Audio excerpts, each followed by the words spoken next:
Kali ini kita akan ngebahas film yang berjudul The Metal Jacket. Film ini dirilis pada tahun 1987 ya bro bre. Film ini menceritakan tentang seorang jurnalis angkatan laut Amerika yang ditugaskan meliput pertempuran di garis depan saat perang Vietnam. Lalu juga tentang kerasnya pelatihan untuk menjadi seorang marinir. Oke, sebelum kita ke alur ceritanya bro bre, jangan lupa tombol merahnya itu dirubah menjadi warna abu-abu dulu ya bro bre. Thank you bro bre, terima kasih banyak ya. Tanpa berbasa-basi panjang kali lebar kali tinggi sama dengan luas, kita langsung aja ke alur ceritanya ya bro bre. Let's go! Yeah! Para anak muda calon marinir USA mempersiapkan diri mereka untuk memulai pelatihan. Di pusat perekrutan marinir yang terletak di Pulau Paris, mereka mendapat pelatih bernama Sersan Hartman. Hartman ini orangnya sangat keras. Saking kerasnya dia langsung membentak-bentak mereka untuk memupuk mental yang kuat. Dia juga menamai anak-anak muda ini seenak jidatnya. Dimulai dari Brown, dia ganti jadi Snowball. Lalu Evans, dia ganti panggilannya jadi Cowboy. Dan tiba-tiba ada satu prajurit yang menyelanya. Tanpa ampun dia pun memukulinya. Prajurit itu bernama Davis dan oleh Hartman diganti jadi Joker. Setelah itu seorang prajurit yang tidak kurus tapi murah senyum bernama Lawrence. Namanya juga diubah menjadi Gomer Pyle. Hartman mencekik Pyle karena dia susah mingkem dan agak idiot. Setelah itu mereka mulai pelatihan yang akan berlangsung selama 8 bulan. Sebelum terjun ke medan perang. Saat latihan berbaris, Hartman menampar Pyle karena dia salah meletakkan senjatanya. Selanjutnya mereka berlatih halang rintang dengan ancaman-ancaman dari Hartman. Lagi-lagi Pyle jadi sasaran empuk makian Hartman karena dia kesulitan memanjat dengan tubuhnya yang gempal. Juga saat Pyle ketakutan setelah mendaki baris kayu dan berada di puncak. Atau saat Pyle gagal mengangkat tubuhnya di palang. Dan juga hampir pingsan kehabisan napas saat lari maraton.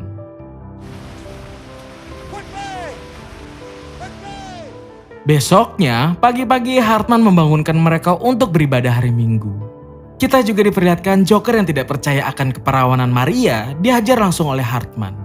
Tapi setelah mendengar alasannya, Hartman malah mempromosikan Joker sebagai komandan skuadnya karena mempertimbangkan keahliannya. Joker pun mulai melatih Pyle berbagai hal seperti perintah Hartman. Pyle pun semakin ahli dalam menjalankan pelatihan.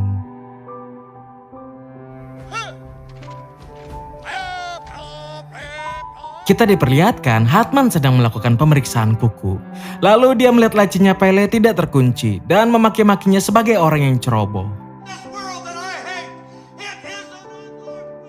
Sebuah donat pun ditemukan di lacinya Pyle yang membuat Hartman tambah marah karena Pyle seharusnya diet. Akibatnya seluruh peletonnya mendapatkan hukuman karena dianggap gagal dalam memotivasi Pyle.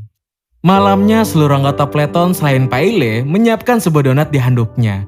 Lalu mereka bergantian memukuli Pyle dengan donat itu. Bahkan Joker yang sebenarnya ragu juga ikutan nimbrung memukuli Pyle.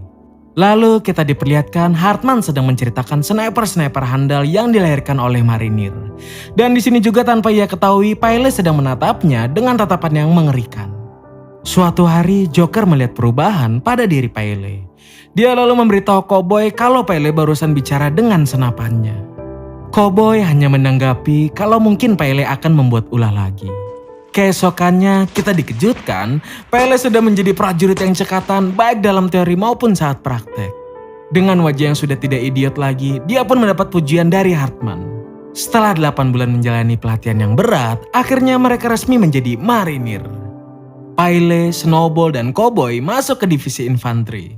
Sementara Joker menjadi jurnalis militer. Dan mereka semua akan dikirim ke Vietnam untuk berperang melawan komunis. Malam terakhir sebelum berangkat, Joker kebagian untuk jaga malam. Dia juga memergoki Pyle sedang mengisi amunisi senjatanya di toilet. Dengan tatapan mengerikannya, dia bilang kalau dia adalah orang yang paling tidak berguna. Lalu dia pun mempersiapkan senapannya dan berteriak-teriak.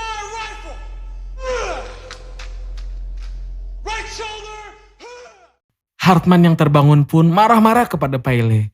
Dan dia berusaha memujuk Pyle untuk menyerahkan senjatanya. Tapi Pyle yang sudah muak dengan makiannya malah menembak Hartman hingga tewas.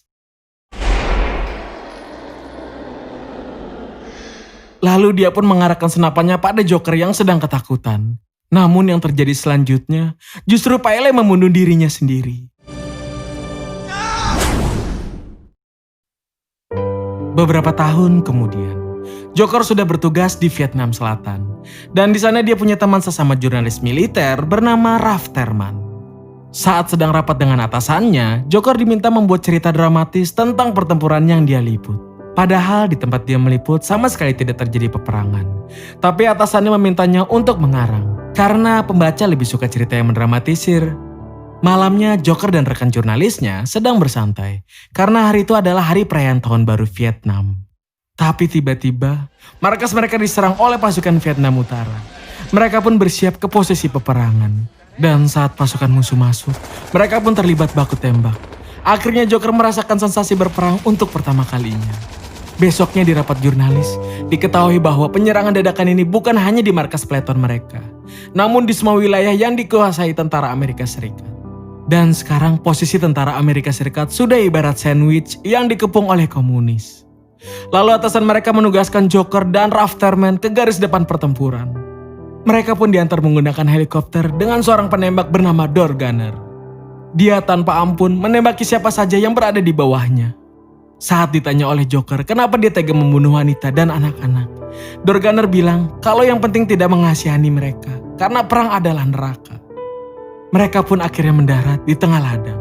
Lalu Joker pergi mencari peleton pertama, yaitu peletonnya Cowboy. Mereka juga bertemu dengan ketua peleton itu yang bernama Shinoski alias Touchdown. Lalu mereka pun singgah untuk meliput pemakaman korban kekejaman tentara Vietnam Utara atau NVA. Di sini kita diperlihatkan Joker sedang mewawancari seorang letnan yang bernama Cleves. Menurutnya para korban kebanyakan adalah pegawai negeri, polisi, dan guru. Kemudian seorang kolonel memarahi Joker karena dia memakai pin berlambang perdamaian di rompinya. Tapi dia malah memakai helm bertuliskan terlahir untuk membunuh. Lantas kolonel menganggapnya pelin-pelan. Joker pun beralasan kalau dia punya kepribadian ganda. Setelah itu Joker kembali menuju ke tempat Cowboy. Mereka akhirnya bertemu kembali setelah terpisah bertahun-tahun. Cowboy pun memperkenalkan mereka ke skuadnya yang bernama Squad Loose Hog. Seorang anggota Loose Hog yang dipanggil Animal Mother mengejek Joker sebagai seorang jurnalis. Mereka hampir berkelahi sebelum dipisahkan oleh Egg Ball. Pasukan Amerika Serikat pun kembali ke medan perang. Mereka dikejutkan dengan jebakan ranjau. Touchdown pun memimpin skuad Loose Hog untuk menyergap musuh. Joker dan Rafterman pun juga ikut ke wilayah musuh. Mereka sampai di reruntuhan bangunan dan mulai baku tembak dengan NVA. Rafterman pun tidak lupa untuk mengabdikan momen penting peperangan ini.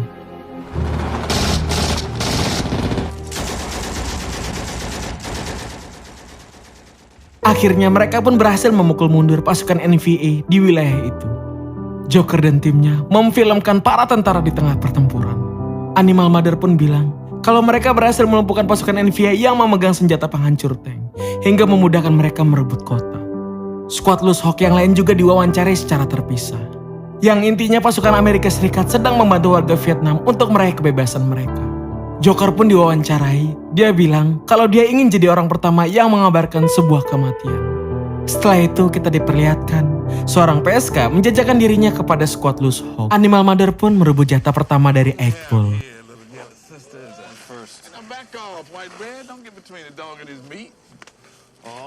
Dan mereka pun melepas hajat di dalam gedung. Beberapa hari kemudian, skuad Loose Hog melakukan patroli karena ada info pasukan NVA sudah menyusup. Kita pun diperlihatkan Touchdown terkena jebakan ranjau dan gugur.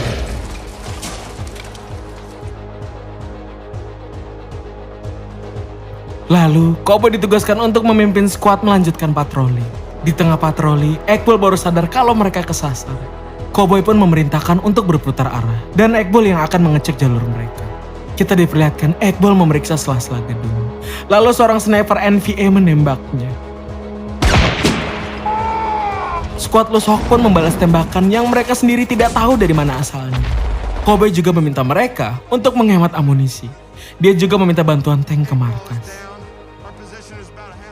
Sementara, Egg Ball masih jadi bulan-bulanan sniper NVA.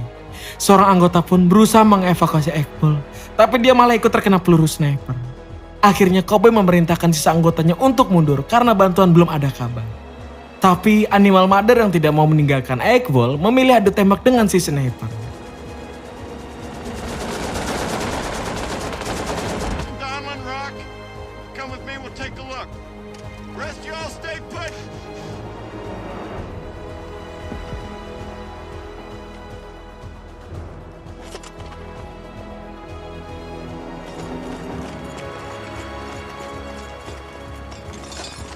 Namun tanpa diduga, dari cerah reruntuhan, si sniper berhasil menembak koboi.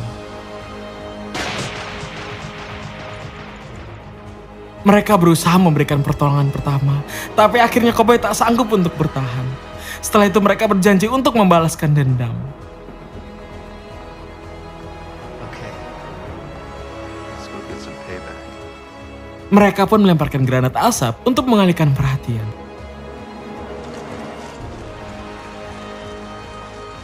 Kita diperlihatkan Joker mengendap-endap di dalam gedung. Dan dia berhasil menemukan si sniper, namun sayangnya pelurunya habis.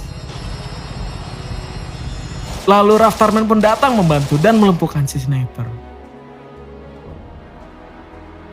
Anggota yang lain pun datang ke tempat mereka dan melihat si sniper yang sudah sekarat. Si sniper minta dia dibunuh untuk menghilangkan penderitaannya. Animal Mother menyuruhnya untuk meninggalkannya saja. Tapi Joker yang tidak tega menolaknya. Akhirnya Joker pun menembak si sniper untuk menghilangkan rasa sakit di akhir hayatnya.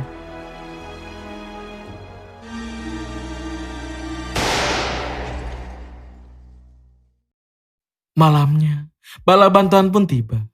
Dan mereka membakar semua gedung di wilayah itu.